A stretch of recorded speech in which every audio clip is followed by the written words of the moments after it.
Good morning प्यारे बच्चों, कैसे हो आप सब। उम्मीद करता हूँ कि आप बिल्कुल अच्छे होंगे। प्यारे बच्चों, आज हम 10th क्लास एनसीईआरटी मैथमेटिक्स की पहली एक्सरसाइज 1.1 स्टार्ट करने वाले हैं। एक्सरसाइज 1.1 को स्टार्ट करने से पहले कुछ इसमें जो बेसिक चीज़ें हमारी यूज़ होंगी हम उनको समझ लेते हैं। तो आपको पिछले वाली वीडियो में समझाया गया है कि रियल नंबर्स क्या होते हैं, रियल नंबर्स के टाइप क्या क्या होते हैं, इसके बारे में आपको विस्तार से समझाया गया है। आज हम स्टार्ट करेंगे अपनी एक्सरसाइज 1.1 और 1.1 जो एक्सरसाइज है हमारी यूक्लिड डिवीजन एल्गोरिदम पे बेस्ड है। अब यूक्लिड डिवीजन एल्गोरिदम है क्या, वो एक बार हम और समझ लेते हैं। वैसे आपको पिछले वाली वीडियो में समझाया जा चुका है। चलिए स्टार्ट करते हैं। देखिए, हमारे पास कोई नंबर है 15 और 15 अपॉन यहाँ पे लिखा हुआ है 4, इस तरह से लिखा हुआ है। तो 15 अपॉन 4 का मतलब है 15 को 4 से डिवाइड करो, ये मतलब होगा ना इसका। अब देखो, इसको हम ऐसे डिवाइड करेंगे, 15 4 3 जा चला दो, 4 तिया 12, यहाँ पे कितना बचेगा, 3 बचेगा। अब देखो, ये तो क्या है हमारा, ये तो हमारा भाजक है। ये क्या होगा हमारा भाजक, ये क्या होगा हमारा भाज्य, ये क्या होगा हमारा भागफल, और ये क्या होगा हमारा शेषफल। ठीक है, जो भाज्य है उसको हम क्या बोल सकते हैं, डिवाइडेंड। भागफल को हम इंग्लिश में क्या बोल देंगे, कोसेंट, QUOTIENT, इसको कोसेंट पढ़ेंगे, समझ में आई बात। शेषफल को क्या बोल देंगे, रिमाइंडर, और भाजक को क्या बोल देंगे हम, डिवाइजर या डिवीजर। ठीक है, तो जैसे हमने 15 को डिवाइड किया 4 से, तो क्या हुआ, 4 तिया 12 और 3 यहाँ से रिमाइंडर बच गया। अब देखो, इसको हम ऐसा भी लिख सकते हैं, भाज्य बराबर भाजक गुणा भागफल, भाज्य बराबर भाजक गुणा भागफल जमा शेषफल। हम इसे ऐसा भी लिख सकते हैं। ठीक है, ये हम पहले भी करते आए हैं। देखिए कैसे, हमारे पास ये 15 है, 15 यहाँ पे लिख लो, इक्वल टू भाजक कितना है, 4 है, फिर भागफल कितना है, 3 है, प्लस शेषफल कितना है, शेषफल 3 है। तो अब आप चेक करके बताओ ये बात इक्वल है या नहीं है। देखो, 15 इक्वल टू कितना लिखा है हमने, 4 × 3 + 3। तो किसी भी संख्या को भाज्य बराबर भाजक गुणा भागफल जमा शेषफल के रूप में लिखना क्या कहलाएगा, यूक्लिड डिवीजन एल्गोरिदम कहलाएगा। ये काम हम पहले भी करते आए थे, लेकिन हमने पहले इसका नाम नहीं पढ़ा था कि ये यूक्लिड का कंसेप्ट है। बात समझ में आ रही है। अब इसको हम थ्योरेटिकल बेस्ड पे कैसे पढ़ेंगे। देखिए, ये हमारे पास कोई नंबर है a, ठीक है, ये हमारे पास कोई नंबर है a। इस a नंबर को हम BQ + R की फॉर्म में लिख सकते हैं। ठीक है, एक बार और ध्यान से समझो, हमारे पास कोई नंबर क्या है, a। इस नंबर a को हम BQ + R की फॉर्म में लिख सकते हैं। अब यहाँ पे b क्या है, यहाँ पे b है डिवाइजर, यहाँ पे क्या है, b डिवाइजर, जिसको हम भाजक बोलेंगे। और यहाँ पे q क्या है, q है यहाँ पे कोसेंट। ठीक है, r यहाँ पे क्या है, रिमाइंडर, r यहाँ पे क्या है, रिमाइंडर शेषफल, और a यहाँ पे क्या है, डिवाइडेंड। ठीक है, ये जिसको हम भाज्य बोलते हैं। तो किसी भी नंबर को, जैसे मान लो हमारे पास कोई नंबर क्या है, a कोई नंबर है, तो a को हम कैसे लिख सकते हैं, a = BQ + R की फॉर्म में। इस बात का हमें खास ध्यान रखना, जो r है ना वो 0 भी हो सकता है, 0 से बड़ा भी हो सकता है, लेकिन b से छोटा होगा, इस बात का ध्यान रखना। ठीक है, ये तो सिंपल सा कंसेप्ट है। अब आप एक बात बताओ, हमने 4 से डिवाइड किया, तो 4 किसका काम करेगा, यहाँ पे b का काम करेगा, और यहाँ पे रिमाइंडर हमें कितना मिला है, 3 मिला है, ये r का काम करेगा। जो ये r है ना, इस b से या तो छोटा होगा, r क्या है, या तो b से छोटा होगा, और छोटा छोटा मतलब कितना छोटा हो सकता है, 0 हो सकता है। तो आपको ध्यान रखना है, अगर हम किसी नंबर से किसी नंबर को डिवाइड कर रहे हैं तो रिमाइंडर या तो हमें 0 मिलेगा, या 1 2 3 4 5 कुछ भी मिल सकता है। लेकिन ध्यान रहे, जिससे हम डिवाइड कर रहे हैं ना, मतलब b से, तो b से हमेशा छोटा मिलेगा, इस बात का आपको ध्यान रखना है। बात समझ में आ रही है। तो ये था हमारा यूक्लिड डिवीजन एल्गोरिदम। डिफिकल्ट नहीं है ये कंसेप्ट, ठीक है। आप ये मत सोचना कि इसमें थ्योरेटिकल पार्ट ज्यादा है। यूक्लिड डिवीजन एल्गोरिदम आपने अभी तक पढ़ा है अच्छे से। अब इस यूक्लिड डिवीजन एल्गोरिथम का यूज क्या है, हम यूक्लिड डिवीजन एल्गोरिथम पढ़ क्यों रहे हैं? देखो, इस यूक्लिड डिवीजन एल्गोरिथम की हेल्प से हम दो संख्याओं का HCF निकाल सकते हैं। अब जो पिछली कक्षाएं हैं उनमें हमने LCM HCF खूब निकालना सीखा हुआ है, उसी के आधार पे हम इस कंसेप्ट को पढ़ने वाले हैं। चलिए मैं आपको कुछ एग्जांपल बताता हूँ। ये दो नंबर है 24 और 36, ठीक है, ये हमारे पास दो नंबर है, इनका हमें क्या निकालना, HCF निकालना है। तो HCF देखो हम कैसे निकाल लेंगे, जो बड़ी नंबर है उसको डिवाइड कर दो छोटी नंबर से, ठीक है, 24 से डिवाइड कर दो 36 को, 24 से कम 24, यहाँ पे कितने बचेंगे 2 1 12 बचेगा। अब इस 12 से डिवाइड करो इसे 24 को, तो 12 दूनी 24, रिमाइंडर क्या बचेगा यहाँ पे 0 बचेगा। अभी देखो किससे डिवाइड करने पे 0 बचा, 12 से डिवाइड करने पे 0 बचा ना, तो 12 हमारा क्या होगा, 12 हमारा HCF होगा। HCF का मतलब क्या है, हाईएस्ट कॉमन फैक्टर। इस हाईएस्ट कॉमन फैक्टर को हम ग्रेटेस्ट कॉमन डिवाइजर भी बोल सकते हैं, तो आपको ध्यान रखना GCD भी बोलते हैं इसको। बात क्लियर है? अब देखो यहाँ पे हम किस तरीके से निकाल लेंगे यूक्लिड डिवीजन एल्गोरिथम की हेल्प से। 36 इक्वल टू 24 मल्टीप्लाई 1 प्लस 12, ऐसा भी लिख सकते हो।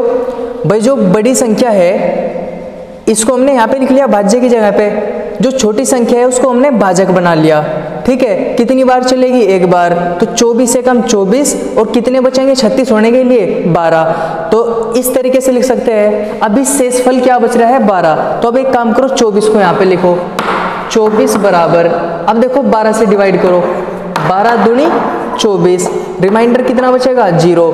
जब तक रिमाइंडर 0 नहीं बच जाता हमें तब तक ये प्रोसेस करते रहना है, ठीक है। मोस्ट इंपॉर्टेंट बात, जब तक रिमाइंडर 0 नहीं बच जाता तब तक हमें ये प्रक्रिया दोहराते रहना है। अब देखो रिमाइंडर 0 किससे डिवाइड करने पर आया है, जब हमने 12 से डिवाइड किया, 12 से डिवाइड करने के बाद हमें क्या मिला 0 रिमाइंडर मिला। अगर 0 रिमाइंडर मिला तो 12 क्या हुआ HCF हुआ। कुछ इस तरीके से हम HCF निकाल लेंगे। अब हमारी एक्सरसाइज में कुछ क्वेश्चंस दिए गए हैं HCF पे बेस्ड, और जो HCF है वो हमें निकालना है यूक्लिड डिवीजन एल्गोरिथम से। तो चलिए अब निकाल लेते हैं। देखो पहला क्वेश्चन क्या लिखा है एक्सरसाइज 1.1 में, इसमें लिखा है यूक्लिड विभाजन एल्गोरिथम के प्रयोग से HCF ज्ञात कीजिए। तो यूक्लिड विभाजन एल्गोरिथम या प्रमेयिका भी बोल सकते हैं इसको, प्रमेयिका, ठीक है। तो यूक्लिड विभाजन एल्गोरिथम क्या है वो हमने अच्छे से समझ लिया है, ठीक है। हम HCF निकालने जा रहे हैं। HCF कैसे निकालते हैं हम, जो बड़ी नंबर है उसको भाज्य की जगह रख लो, जो छोटी नंबर है उसे भाजक की जगह रख लो, और भाज्य बराबर भाजक गुणा भागफल प्लस शेषफल के रूप में लिखते चलेंगे। और ये प्रक्रिया हम तब तक करेंगे जब तक रिमाइंडर हमें 0 नहीं मिल जाता, और जिससे डिवाइड करने पे रिमाइंडर 0 मिलेगा उसको हम क्या मान लेंगे HCF मान लेंगे। तो पहला क्वेश्चन देखते हैं 135 225, इसका हमें HCF निकालना है। बड़ी नंबर कौन सी है 225 है ना, 225 को यहाँ पे लिख लो, लिख लिया। अब देखो 135 छोटी नंबर है, 135 से डिवाइड करो, 135 से कम 135, 135 दूनी 270, तो ज्यादा हो जाएगा, तो एक बार ही चला लो। अब 135 हुआ ना, तो कितने की कमी रह गई, इसमें से माइनस कर लो, तो कितना बचेगा यहाँ पे 90, ठीक है, आप चेक कर सकते हो। अब 90 रिमाइंडर बचा है तो हमें फिर से डिवाइड करना पड़ेगा। अब 135 को लिख लो यहाँ पे, अब 90 से डिवाइड करो, 90 मल्टीप्लाई 1 2 3 कितना करोगे 90 एकम 90, 90 दूनी 180, तो 180 तो ज़्यादा होगा, आप एक ही बार डिवाइड कर लो, 90 एकम 90 प्लस कितने बचेंगे 35, ये यहाँ पे बचेंगे 45, ठीक है। अब भी रिमाइंडर 0 नहीं बचा, अब एक काम करो, अब 90 को रख लो यहाँ पे, तो 90 इक्वल टू अब 45 से डिवाइड करो, 45 मल्टीप्लाई 45 से कम 45, 45 दूनी 90, हाँ 2 बार चल जाएगी यहाँ पे, तो 45 दूनी 90 चलने के बाद रिमाइंडर कितना बचेगा 0। रिमाइंडर यहाँ पे 0 आया है, अब इसे यहीं पे छोड़ देंगे। अभी देखो रिमाइंडर कितने से डिवाइड करने पे आया है 45 से डिवाइड करने पे, तो हमारा यहाँ पे जो HCF होगा वो कितना होगा 45। इस तरीके से हम इन क्वेश्चन को सोल्व कर लेंगे।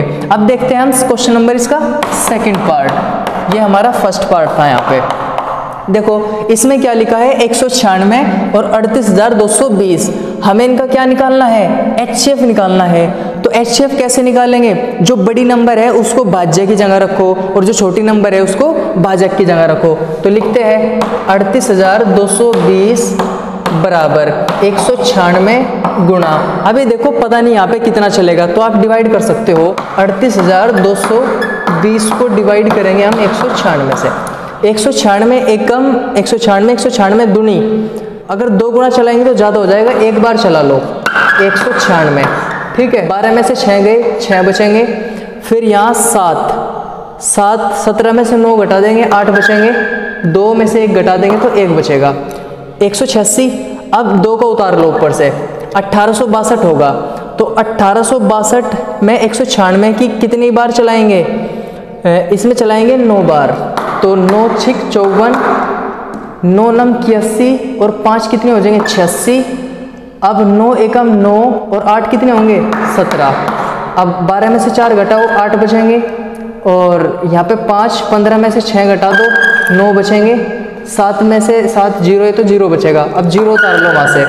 अब 980 में चलाओ 196 की, तो कितनी बार चलाओगे? तो आप यहाँ पे 5 बार चला दो, तो कितना होगा यहाँ से?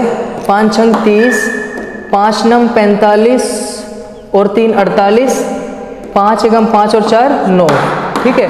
तो 0 हमें रिमाइंडर मिला है। देखो जब हमने 38,220 को 196 से डिवाइड किया, 195 हमें क्या मिला है?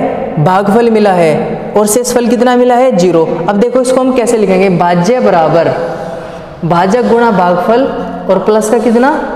शेषफल। अब देखो इसको 196 गुणा 195 और प्लस का कितना? 0।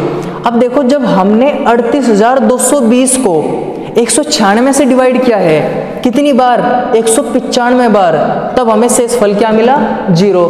तब हम क्या कह सकते हैं? 196 हमारा क्या है? यहाँ पे HCF है। बात समझ में आ गई? तो इस तरीके से हमें HCF फाइंड कर लेना है। अब देखते हैं तीसरे पार्ट में 867 और 255। अब देखो इसका हम HCF कैसे फाइंड करेंगे। 867 बड़ी नंबर है ना, यहाँ पे लिख लो। अब 255 से डिवाइड करो, ये छोटी नंबर है। अब 255 एकम दूनी या तिया कितना चलाओगे? तो आप यहाँ पे 3 चला लो, ठीक है। कितना होगा यहाँ पे? 3 पंजे 15, 3 पंजे 15 और 1 16, 3 दूनी 6 और 1 7, 765 होगा। और यहाँ पे कितना है? 867। तो कितना बचेगा और आगे? 2 0 1, तो 102 बचेगा।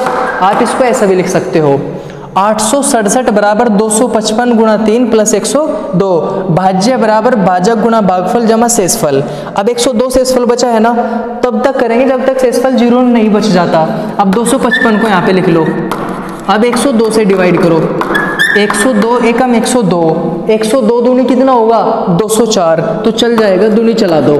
प्लस 204 चलने के बाद यहाँ पे कितना होगा? 204 चलने के बाद 51 होगा, 51, ठीक है। अब देखो 51 बचा है। अब 102 को यहाँ पे लिखो, 102 बराबर, अब 51 से कैंसिल करो, 51 एकम 51, 51 दूनी 102, ठीक है। तो पूरा हो गया यहाँ तक। तो 0 क्या बचेगा? रिमाइंडर बचेगा।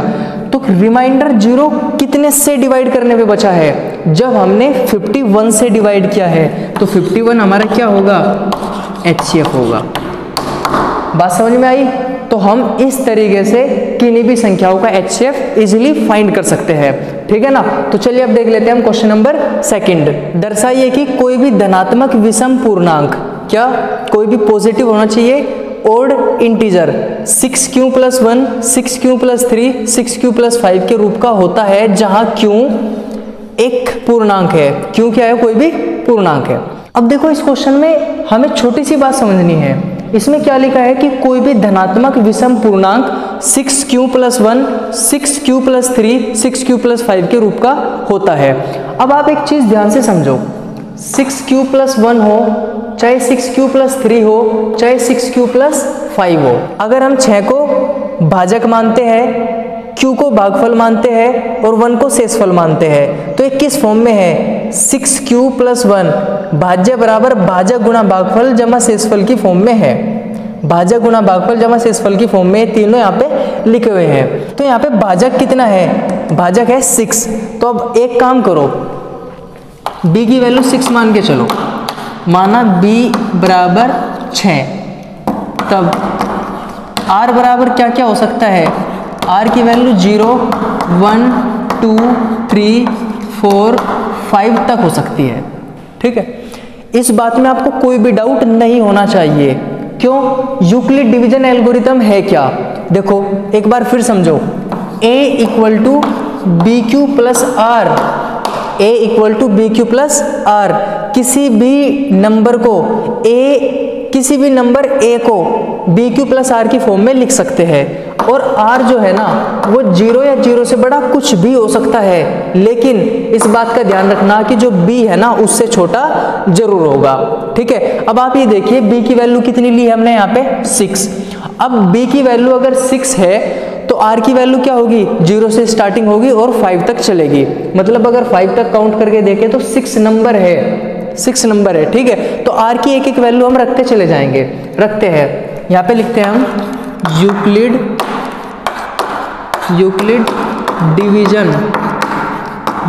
डिवीजन एल्गोरिथम से,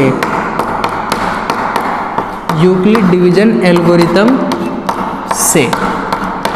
डिवीजन एल्गोरिथम क्या है हमारे पास, a equal to B Q plus R, ये तो हमारे पास यूक्लिड डिवीजन एल्गोरिथम है। r की वैल्यू ग्रेटर देन और equal to 0 but less than b। अब देखो r बराबर 0 रखो, b तो क्या है, b फिक्स है, और r इक्वल टू कितना है, 0, 1, 2, 3, 4, 5। ठीक है, यहाँ पे लिखेंगे हम r बराबर 0 पर, तो a इक्वल टू कितना मिलेगा हमें, b की जगह पे 6 लिखेंगे, q प्लस r की जगह पे क्या लिखेंगे 0, तो 6q प्लस 0 को हम 6q लिख सकते हैं। अब r इक्वल टू क्या लिखो 1, तो कितना मिलेगा, a equal to 6q plus 1। ठीक है, r इक्वल टू क्या रखो, यहाँ पे हमने 1 रखा है, अब r इक्वल टू 2 रखेंगे, तो a इक्वल टू कितना होगा 6q प्लस 2, फिर r इक्वल टू 3 रखेंगे, तो a इक्वल टू कितना मिलेगा 6q plus 3, r equal to 4 रखेंगे, तो a इक्वल टू कितना मिलेगा 6q प्लस 4, और r इक्वल टू अगर हम 5 रखेंगे तो a इक्वल टू हमें कितना मिलेगा 6q प्लस 5। ठीक है, ये नंबर हमने निकाली है 1, 2, 3, 4, 5, 6 नंबर हमने निकाली है। r की 6 वैल्यू हमने पुट करी 0 से लेके 5 तक। अगर हमने r की वैल्यू 0 से लेके 5 तक पुट की है, रखी है, तो हमें 6 वैल्यू मिली है। अब हमें ये समझना है इसमें से कौन सी संख्या सम है और कौन सी संख्या विषम है, कौन सी संख्या इवन नंबर है और कौन सी नंबर ओड नंबर है। अब आप एक बात समझिए, ये क्यों क्या है, ये क्यों है, कोई भी पूर्णांक है। अब पूर्णांक कितने तरह के होते हैं, पूर्णांक 3 तरह के होते हैं, पॉजिटिव इंटीजर, नेगेटिव इंटीजर और जीरो भी क्या है, इंटीजर है। अब देखिए हम समझते हैं कैसे। आपको एक डेफिनेशन समझाई थी सम संख्या की, ठीक है, सम संख्याएं क्या होती है, तो जो नंबर 2 से डिवाइड होंगी उनको हम क्या बोल देंगे, सम संख्याएं बोल देंगे, यानी कि इवन नंबर बोल देंगे। ठीक है, ये सम संख्या की डेफिनेशन थी।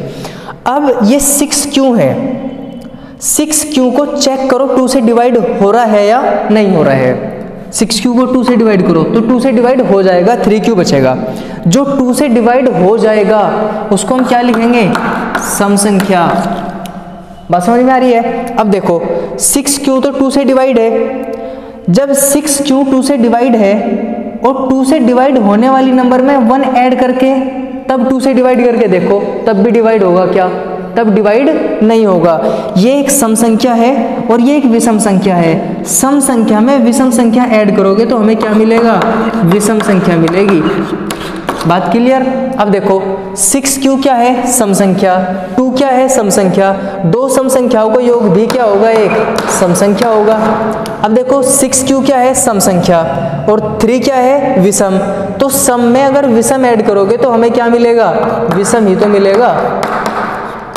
ठीक है, 6 क्यू सम है और 4 भी सम है, इवन है ना दोनों, तो यहाँ पे हमें क्या मिलेगा, सम मिलेगा।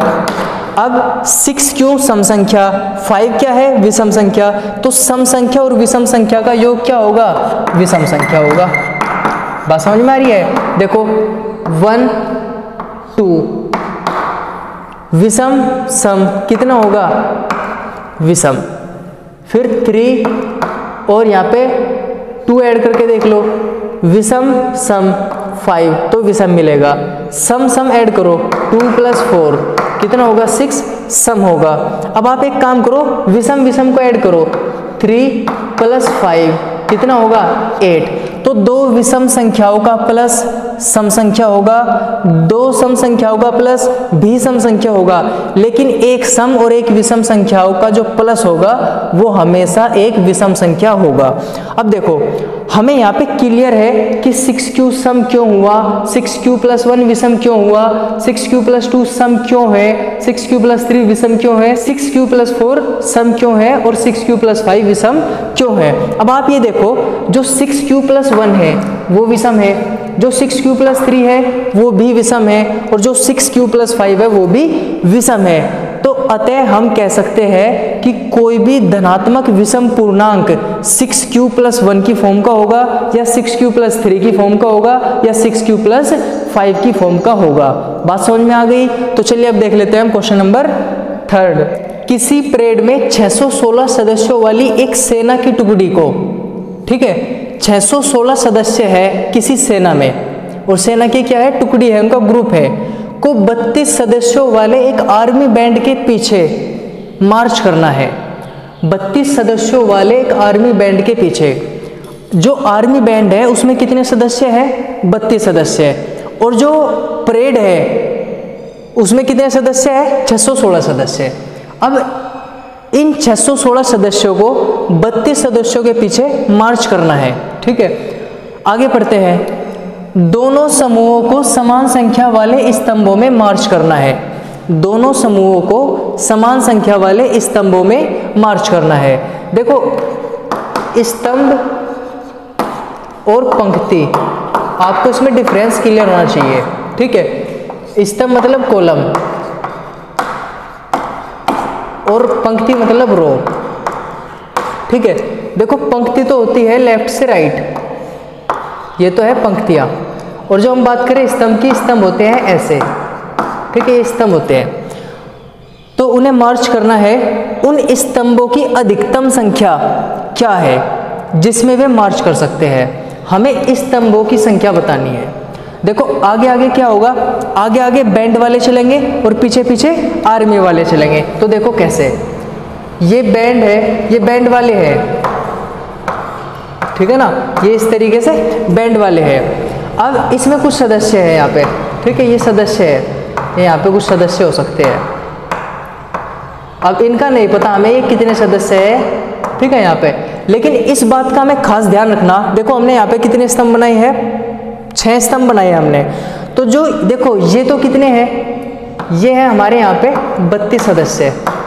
ये कितने सदस्य है 32 सदस्य। अब देखो 616 सदस्यों वाली एक सेना की टुकड़ी को, 616 सदस्य है। अब इस स्तंभों की संख्या क्या है, समान है, समान संख्या वाले स्तंभों में। तो 1 2 3 4 5 6, हमने यहाँ पे 6 स्तंभ बनाए हैं, तो यहाँ पे भी 6 स्तंभ बना लो। यहाँ पे 7 8 10 स्तंभ बनाते तो हमें यहाँ पे भी 7 8 10 स्तंभ बना लेने पड़ते। तो यहाँ पे क्या है, यहाँ आर्मी के सदस्य है, यहाँ क्या है आर्मी के सदस्य। तो ये कितने सदस्य है 616, ठीक है। एक बार फिर से समझो बात को, 616 सदस्य किसके हैं आर्मी के, और 32 सदस्य किसके हैं बैंड वालों के, आर्मी बैंड के। तो ये जितने स्तंभ होंगे उतने ही स्तंभ किसके होंगे, उतने ही स्तंभ किसके होंगे आर्मी वालों के होंगे, आर्मी की सेना के होंगे। अब देखो हमें बताना क्या है, उन स्तंभों की अधिकतम संख्या ज्ञात कीजिए। अधिकतम संख्या क्या है जिसमें वे मार्च कर सकते हैं, और दोनों समूहों को समान संख्या वाले स्तंभों में बांटा गया है। अगर यहाँ पे 6 स्तंभ है तो यहाँ पे भी 6 स्तंभ होंगे, यहाँ पे 7 स्तंभ है तो यहाँ पे 7 स्तंभ होंगे। मतलब पता नहीं है, शुरुआत में हमें नहीं पता कि यहाँ पे कितने स्तंभ है और यहाँ पे कितने स्तंभ है। अब यहाँ पे आपको एक चीज पे और ध्यान देना पड़ेगा, यहाँ पे क्या लिखा है, अधिकतम। ठीक है, यहाँ पे क्या लिखा है, अधिकतम। एक चीज को ध्यान से समझिए, मान लीजिए ये क्या है, ये कितने कॉलम है, ये n कॉलम है। ठीक है, ये n कॉलम है, 1 2 3 4 5 6 ऐसे ऐसे करके कितने कॉलम है, n कॉलम। ठीक है, और जो एक कॉलम में आदमी है, जो भी व्यक्ति है, मान लीजिए वे कितने हैं, वे x व्यक्ति है। पहला कॉलम x व्यक्ति, दूसरे कॉलम में x व्यक्ति, तीसरे कॉलम में x व्यक्ति, समान संख्या है। अभी देखिए n तो कॉलम है और एक कॉलम में x व्यक्ति है, तो टोटल कितने होंगे, nx होंगे। टोटल क्या होंगी इनकी संख्या, nx होगी। अब आप एक बात समझिए ध्यान से, कॉलम तो कितने हैं, 1 2 3 4 5 6 ऐसे से करके n तो है कॉलम, और एक कॉलम में जो आर्मी के सैनिक है वे कितने हैं, सपोज करो ये y है, यहाँ पे हमने कितना मान लिया, y, क्योंकि ये तो कम है तो एक कॉलम में कम होंगे। अब ये तो 616 है ना, तो 616 है तो एक एक कॉलम में ज़्यादा होंगे, तो इनकी टोटल संख्या कितनी होगी।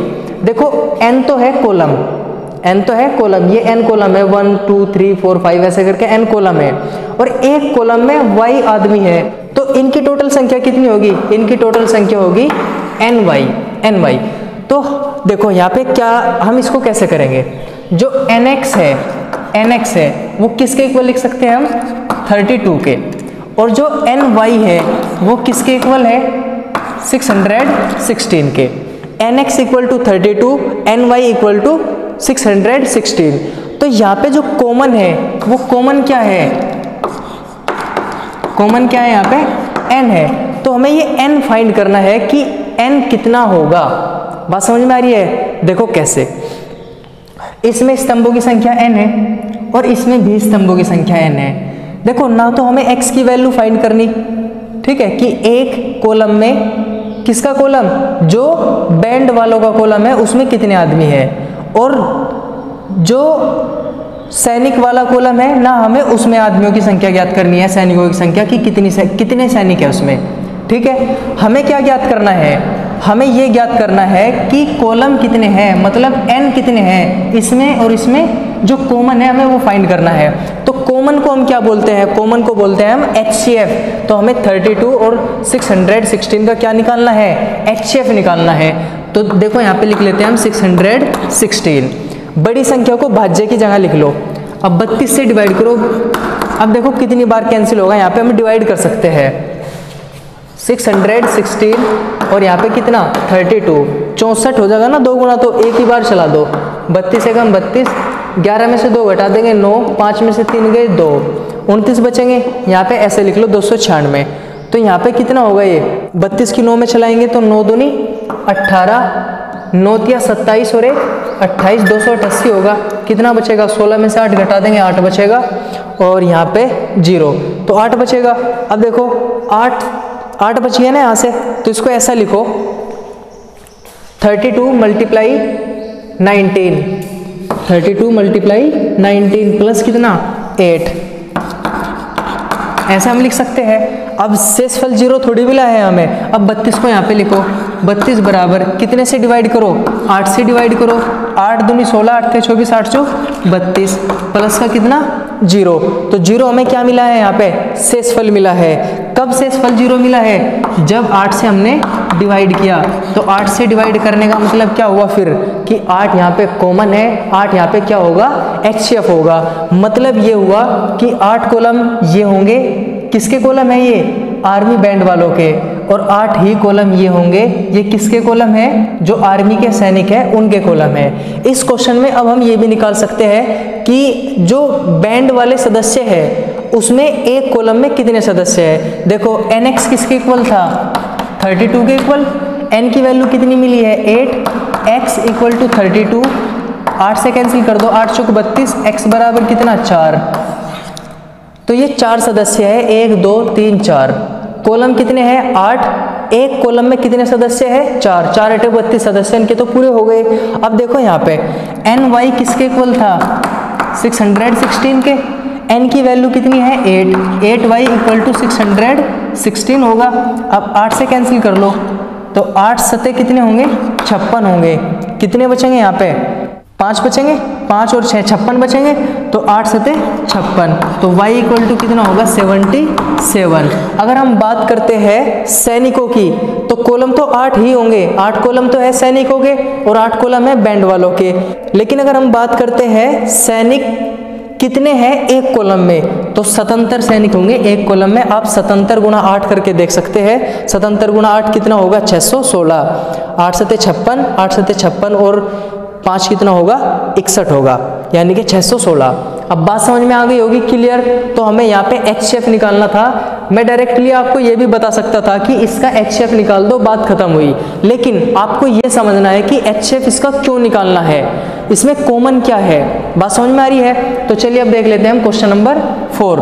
यूक्लिड विभाजन प्रमेयिका या एल्गोरिदम का प्रयोग करके दर्शाइए कि धनात्मक पूर्णांक का वर्ग, कोई भी हमारे पास कोई धनात्मक पूर्णांक है उसका वर्ग किसी पूर्णांक m के लिए 3m या 3m+1 के रूप का होता है। ठीक है, इसमें कोई कैलकुलेशन नहीं करनी है, बस आपको ध्यान से समझना है कि इसमें पूछा क्या गया है। अब देखो इसको हम कैसे करेंगे। हमें पता है यूक्लिड डिवीजन एल्गोरिथम क्या है, a equal to B Q plus R, ये हमारे पास यूक्लिड डिवीजन एल्गोरिथम है। यहाँ पे हमें 3 दिखाई दिया है, 3m+1, तो आप एक काम करो b की वैल्यू यहाँ पे 3 ले लो, माना b इक्वल टू 3। अगर b की वैल्यू 3 है तो r की वैल्यू कितनी होगी 0 1 2, r की वैल्यू यही तो होगी। r की वैल्यू 0 से स्टार्ट होगी और जो b है ना उससे छोटी होगी, उससे कम होगी।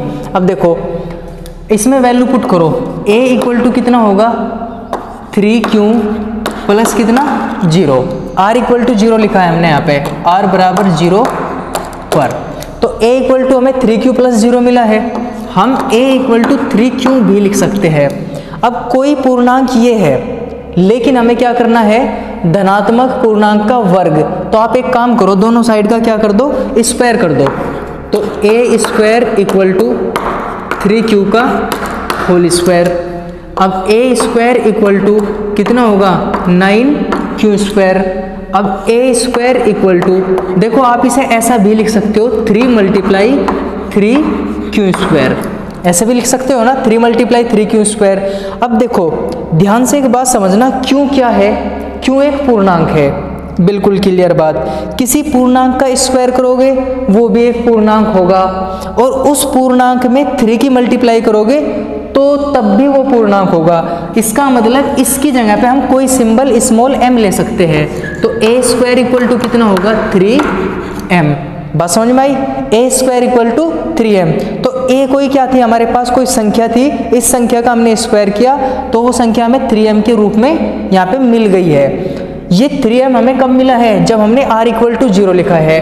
हम r इक्वल टू 1 भी रख सकते थे, तो दूसरी कंडीशन में रखेंगे r इक्वल टू 1 रखने पर तो कितना होगा, a की वैल्यू होगी 3q प्लस 1।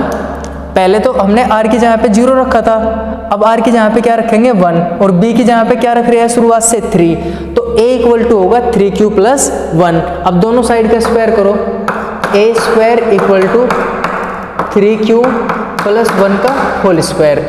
अब देखो ये किस फॉर्म में है, a प्लस बी का होल स्क्वायर का फॉर्मूला, अब आपको पता होगा a प्लस बी का होल स्क्वायर का फॉर्मूला क्या होता है, a square plus b square plus 2ab।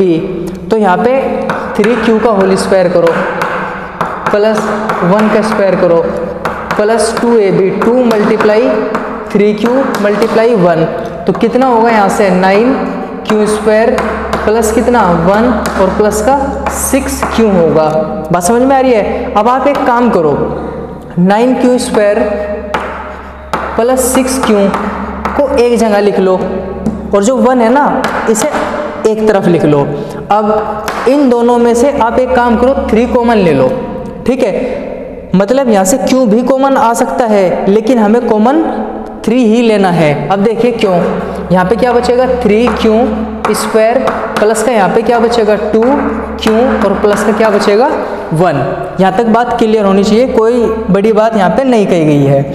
अब ध्यान से समझो, क्यों क्या है, कोई पूर्णांक है, उस पूर्णांक में 2 की मल्टीप्लाई करेंगे तो पूर्णांक ही होगा, इंटीजर ही होगा, मतलब जो 2q है वो इंटीजर है। बात क्लियर। अब जो 3q² है ये भी इंटीजर है, इसके बारे में हमने यहाँ डिस्कस किया है। जब ये भी पूर्णांक है और ये भी पूर्णांक है तो पूर्णांकों का प्लस क्या होगा, वो भी पूर्णांक होगा। तो इसकी जगह पे हम एक सिंगल डिजिट मान सकते हैं, वो डिजिट हमें क्या दी गई है, m। तो यहाँ पे हम लिख सकते हैं 3m, 3 और m और प्लस का 1 ये लिखो सेम। तो किसी धनात्मक पूर्णांक का हमने क्या किया, वर्ग किया, तो वो हमें 3m + 1 की फॉर्म का मिल गया। अभी देखो हमने r = 1 रखा था ना, हमारे पास एक ऑप्शन और है 2 रखने का, तो हम r = 2 भी यहाँ पे रख सकते हैं। तो r = 2 रखने पर अगर हम r की वैल्यू 2 रखेंगे तो a = कितना होगा, 3q + 2 होगा ना। r = 3q + 2, b की जगह पे 3 और r की जगह पे 2। अब हमें तो क्या करना है, हमें क्या करना है, स्क्वायर करना है। तो स्क्वायर करो दोनों साइड का, a² = यहाँ पे कितना 3q + 2 का स्क्वायर। अब सेम वही तरीका है, a + b का होल स्क्वायर, तो कितना होगा यहाँ पे 9q² और 2 का स्क्वायर कितना 4 + 2ab, 2 तिया 6 दूनी 12, तो 12 क्यों हो गए। अब इसमें भी वही काम करो, क्यों वाले एक जगह लिख लो, 9q² + 12q और प्लस का क्या बचेगा, 4 बचेगा। और देखो 4 को एक काम करो, इसको 3 + 1 लिख लो, 3 + 1, क्यों, क्योंकि 3 कॉमन लेने के काम आएगा। अब देखो यहाँ से 3 कॉमन ले लो इन 3 में से, ठीक है, तो 3 कॉमन लेंगे तो क्या बचेगा 3q² प्लस यहाँ से क्या बचेगा 3 चौक 12, 4q और प्लस का 3 एकम 3, यहाँ 1 बचेगा। और देखो इस वाले 1 में से हमने कोई कॉमन नहीं लिया तो 1 अलग रखेंगे। अब 1 तो इंटीजर है, 4q भी इंटीजर होगा। क्यों होगा, देखो q क्या है, इंटीजर है। इस इंटीजर में 4 यानी कि इंटीजर की ही मल्टीप्लाई करेंगे तो ये भी इंटीजर होगा, और 3q² भी इंटीजर है। तो ये सारा एक इंटीजर को प्रदर्शित कर रहा है। अब जब ये सारा इंटीजर को प्रदर्शित कर रहा है तो इतनी बड़ी डिजिट लिखने की क्या आवश्यकता है। तो आप एक काम करो, एक सिंगल डिजिट हम m लिख देंगे। तो यहाँ पे क्या मिलेगा हमें 3m, m किसकी जगह पे मिला है, इसकी जगह पे, और प्लस का कितना 1। m क्या है, m कोई भी पूर्णांक है। वो क्वेश्चन में कहा है कि कोई पूर्णांक m है, हो सकता था ये p भी कह सकता था, मतलब xyz ये कुछ भी कह सकता था। तो इसका मतलब क्या हुआ कि हमारे पास कोई संख्या थी, उसे हमें क्या प्रूफ करना था कि उस संख्या का स्क्वायर या तो 3m की फॉर्म में होगा या 3m + 1 की फॉर्म में होगा। हमने क्या किया, b की वैल्यू हमने 3 सेलेक्ट कर ली। अगर b की वैल्यू हमने यहाँ पे 3 ली है तो इसका मतलब r की वैल्यू 0, 1, 2 तक ही होगी बस। तो हम एक काम करेंगे, r की वैल्यू 0 रखेंगे, a = 3q मिला, स्क्वायर करने के बाद 3m की फॉर्म मिल गई। फिर हमने r = 1 रखा, तो हमने ऐसे सोल्व करके 3m + 1, फिर हमने r = 2 रखा और स्क्वायर करने के बाद हमें क्या मिलेगा 3m + 1। इसका मतलब हम कह सकते हैं कि किसी भी धनात्मक पूर्णांक का वर्ग या तो 3m की फॉर्म का होगा या 3m + 1 की फॉर्म का होगा। बात समझ में आ रही है। तो ये था हमारा क्वेश्चन नंबर 4। चलिए अब देख लेते हैं क्वेश्चन नंबर 5। यूक्लिड विभाजन प्रमेयिका का प्रयोग करके दर्शाइए कि किसी धनात्मक पूर्णांक का घन। अब की बार क्या करना है हमें, घन मतलब क्यूब करना है, ठीक है। 9m + 1 या 9m + 8 के रूप का होता है, ठीक है। अगर आपकी समझ में क्वेश्चन नंबर 4 आ गया तो समझो क्वेश्चन नंबर 5 भी आपकी समझ में आ गया। तो सबसे पहले हम एक काम करेंगे, कोई पूर्णांक ले लेते हैं a। तो a को हम किस फॉर्म में लिखते हैं, bq + r, और r क्या है, r 0, 1, 2, 3 में से कुछ भी हो सकता है, लेकिन ध्यान इस बात का रखना है कि जो ये b है मतलब जो भाजक है उससे छोटा होगा। ये आपको बार बार समझाया जा रहा है। अब देखो हमें किस फॉर्म का लाना है, 9m + 1, 9m + 8 की फॉर्म का। देखो हम अगर देखो ये क्वेश्चन डिपेंड करेगा b पे, हम b की वैल्यू क्या लेते हैं। सपोज करो b की वैल्यू ले ली हमने 9, ठीक है, क्योंकि इसमें लिखा है 9m + 1, 9m + 8 इस फॉर्म में लिखा है। अगर हम b की वैल्यू 9 लेंगे तो r की वैल्यू कितनी होगी, 0, 1, 2, 3, 4, 5, 6, 7, 8, इतनी सारी वैल्यू होंगी r की। तो क्वेश्चन बहुत बड़ा हो जाएगा। अब हम r की वैल्यू 9 नहीं लेंगे, तो उसके बजाय हम एक काम करेंगे, b की वैल्यू हम कितनी ले लेंगे, 3 ले लेंगे। माना b इक्वल टू कितना 3, क्योंकि 3 का आप क्यूब करके देखो एक बार, 3 का क्यूब कितना होगा 27, और 27 किसका मल्टीपल है 9 का, 9 से डिवाइड हो सकता है ना, तो हम b की वैल्यू 3 ले लेंगे। अगर b की वैल्यू 3 लेंगे तो r की वैल्यू कितनी होगी 0 1 2। अब क्वेश्चन थोड़ा इजी हो जाएगा, समझ में आ रही है बात, तो इसको हम नहीं लेंगे। तो b की वैल्यू कितनी 3, तो r की वैल्यू 0 1 2, तो क्या होगा क्वेश्चन हमारा a equal to 3q plus 0, r equal to क्या रखा है हमने यहाँ पे 0 रखा है। तो अब देखो इसका क्यूब करो, a cube equal to 3q का होल क्यूब, तो कितना होगा ये 27q क्यूब होगा। अब देखिए a क्यूब इक्वल टू जो 27q क्यूब है इसको ऐसा भी लिख सकते हैं ना 9 मल्टीप्लाई 3q क्यूब। अब भी कोई फर्क नहीं पड़ा, जो 27q क्यूब का मतलब है वही 9 मल्टीप्लाई 3q क्यूब का मतलब है। बात क्लियर है। अब देखो a cube equal to q क्या है, q कोई पूर्णांक है, q क्या है कोई पूर्णांक है। इस पूर्णांक का क्यूब करोगे तो भी एक पूर्णांक आएगा, और उस पूर्णांक में 3 की मल्टीप्लाई करोगे तब भी वह पूर्णांक ही रहेगा, तो 9m की फॉर्म का होगा। बात क्लियर। तो हमने यहाँ पे क्या रखा है r इक्वल टू 0 रखने पर। बात क्लियर। अगर हमने r इक्वल टू 0 रखा है तो a equal to 3q plus 0, मतलब क्या मिला है 3q मिला है। फिर दोनों साइड का हमने क्यूब किया तो हमें a cube equal to 9m की फॉर्म में मिल गया। अब दूसरी बात, r इक्वल टू क्या रखेंगे 1, तो r इक्वल टू 1 रखने पर तो कितना होगा a equal to 3q plus 1, ठीक है। इसमें रख रहे हैं हम 3q प्लस 1। अब देखो दोनों साइड का क्यूब करो, a cube equal to 3q plus 1 का होल क्यूब। अब ये a प्लस b की होल क्यूब का फॉर्मूला हम इसमें अप्लाई कर सकते हैं। देखिए कैसे, a प्लस b का होल क्यूब का फॉर्मूला आपको पता ही होगा, a cube plus b cube plus 3ab into a plus b। तो अब इस वाले को हम इसी फॉर्मूले से ओपन कर सकते हैं। तो यहाँ पे लिखते हैं हम a cube equal to 3q का क्यूब कितना होगा 27q क्यूब प्लस 1 का क्यूब कितना होगा 1 प्लस का 3ab 3 तिया 9 q एकम 9q, ठीक है, और इंटू में a प्लस b, तो 3q प्लस कितना होगा 1 होगा। अब देखिए a cube equal to 27q cube plus 1 plus 9q की मल्टीप्लाई कर दो 27q स्क्वायर प्लस 9q की 1 में मल्टीप्लाई करेंगे तो 9q होगा।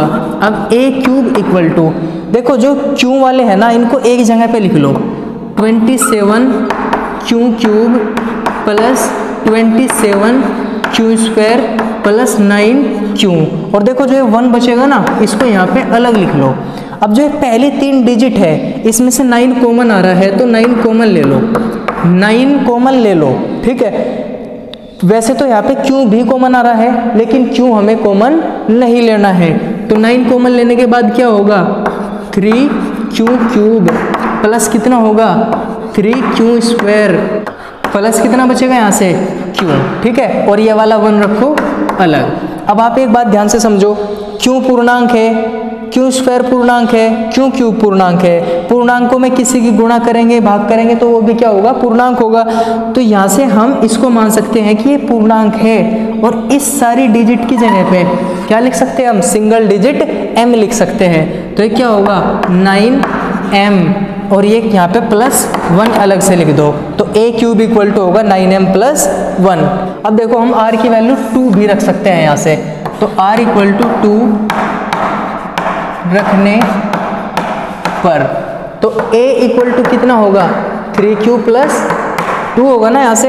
अब देखो दोनों साइड का क्यूब कर दो, तो a cube equal to 3q plus 2 का whole cube, a cube equal to a plus b की होल क्यूब से इसी वाले फॉर्मूले के अकॉर्डिंग इसको ओपन कर देंगे हम। तो कितना होगा 3q का क्यूब 27q क्यूब प्लस 2 की क्यूब कितना होगा 8 प्लस 3ab 3 तिया 9 दूनी कितना होगा 18, 3ab करेंगे ना तो 3 तिया 9 दूनी 18q into a plus b, तो 3q प्लस 2। अब देखो 27q क्यूब प्लस 8 प्लस 18 क्या कितना होगा 54, 54 क्यू मल्टीप्लाई क्यू स्क्वायर होगा, प्लस 18 दूनी कितना होगा 36 क्यू। अब क्यू वाले आप एक साइड में लिख लो, 27 Q cube plus 54 Q square plus 36 Q, और प्लस का जो 8 है इसको एक साइड में लिख लो।